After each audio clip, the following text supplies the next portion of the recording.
Dinámica de poblaciones. Una población es un conjunto de seres vivos de la misma especie que habitan en un lugar determinado. La dinámica poblacional es la especialidad de la ecología que se ocupa del estudio de los cambios que sufren las poblaciones biológicas en cuanto a tamaño, dimensiones físicas de sus miembros, estructura de edad, sexo y otros parámetros que las definen, así como de los factores que causan esos cambios y los mecanismos por los que se producen. Es importante mencionar que la dinámica de poblaciones debe ocupar la parte central del todo el proyecto del MIP, es decir, es lo más importante, ya que al depender del control natural, la dinámica define los umbrales de daño económicos que pueden sufrir nuestros cultivos. Como punto clave se puede definir que la dinámica poblacional es una resultante de los fenómenos ambientales en el agroecosistema, es decir, es pura y llana ecología de poblaciones, que quiere decir el estudio de los cambios poblacionales en tamaño y composición y las causas de esas fluctuaciones. Es importante tener en cuenta que para definir una población debemos comenzar con la taxonomía de sus individuos, es decir, conocerlo. Una vez conocida la identidad de la especie, analizaremos el problema, el estudio de su biología, su ecología y su comportamiento, para poder combatirlo. Pero te has preguntado por qué es importante el estudio de la plaga. Para esta debemos de determinar su especie, para los fines del MIP. La especie de todos sus organismos coevaluados son importantes, ya sean hospedantes, competidores, parasitoides, depredadores o patógenos. Todos deben ser estudiados.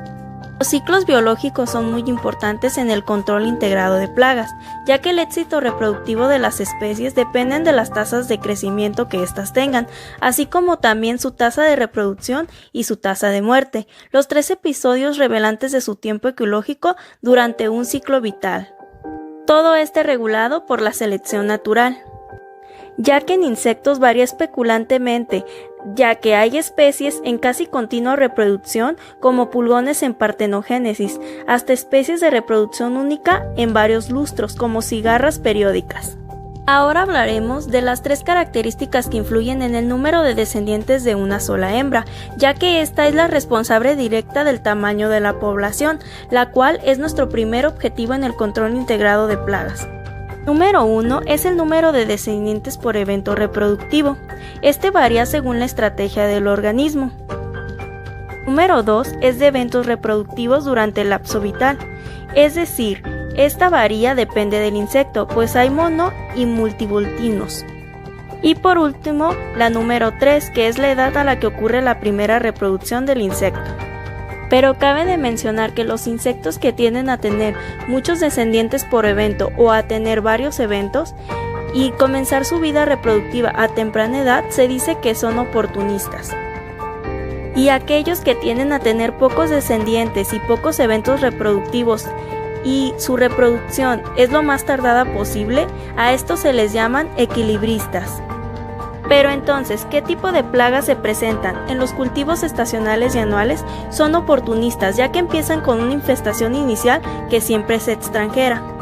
Pero no olvidemos a los cultivos perennes. Las plagas que se presentan en dichos cultivos son equilibristas, ya que tienen una tasa de reproductividad menor y nunca abandonan el hospedantes, pues se mantienen constantes en las 4 estaciones del año. Sus poblaciones autoinfestantes solo los cunden cuando la estación les favorece. Pero, ¿qué es la ecología de poblaciones? La ecología de poblaciones, también llamada demoecología o ecología demográfica, es una rama de la demografía que estudia las poblaciones formadas por los organismos de una especie desde el punto de vista de su tamaño, estructura y dinámica.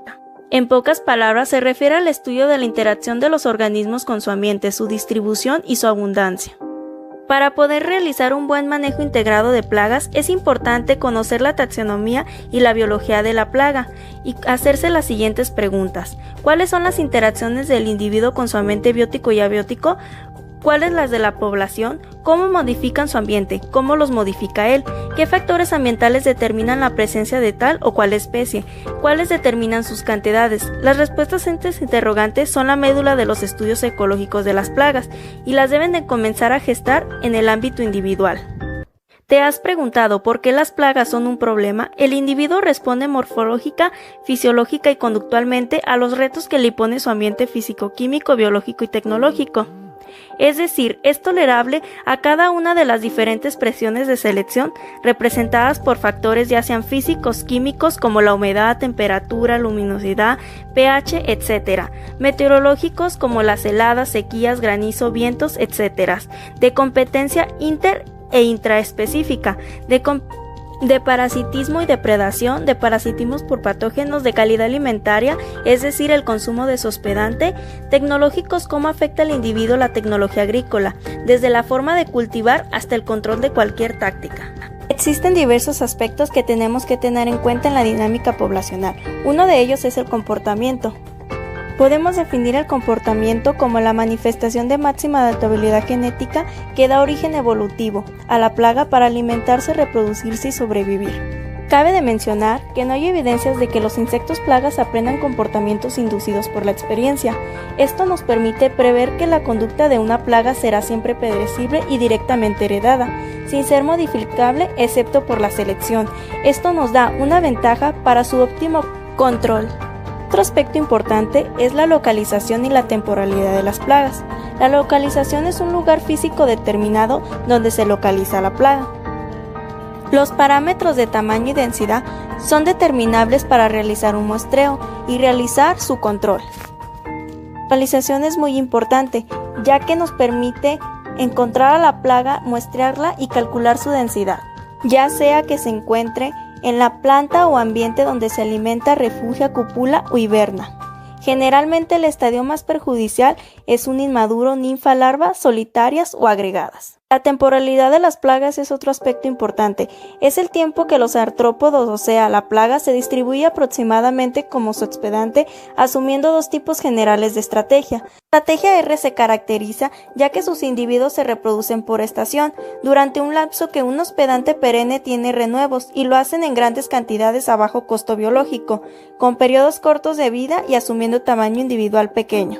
Por lo contrario, la estrategia K se caracteriza gracias a que sus organismos están aproximadamente equilibrando un hospedante, razón por la que modernamente se les llama equilibristas.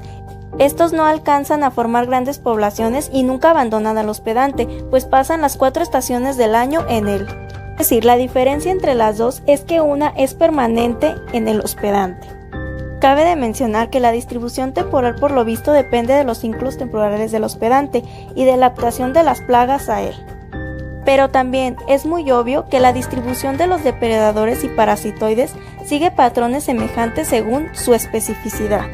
Otro aspecto importante es la dispersión, la cual responde a los cambios ambientales de corto y largo plazo, ya que al haber cambios frecuentes en su ambiente, el cual es más abundante relativamente ya que las plagas comienzan a dispersarse por el cambio frecuente en su ambiente y la abundancia del alimento. Por último, hablaremos de la migración. Los insectos tarde o temprano agotan algún recurso local y tienen que desplazarse localmente en busca de nuevas áreas susceptibles. Como ya habíamos mencionado, esta es una dispersión, ocurre bajo presiones poblacionales y no obedece a órdenes genéticamente codificadas. Se trata simplemente de competencia intraespecífica, es decir, el más apto coloniza otra planta vecina cercana antes que sus conespecíficos. Solo debemos resaltar que la migración está genéticamente programada y es eludible en el ámbito poblacional, ya que también debemos de recalcar que la migración depende de condiciones extrínsecas e intrínsecas conjugadas como la temperatura, humedad, fotoperiodo, calidad de la alimentación, cuerpo graso y balance hormonal. Y así es como está constituida una dinámica poblacional.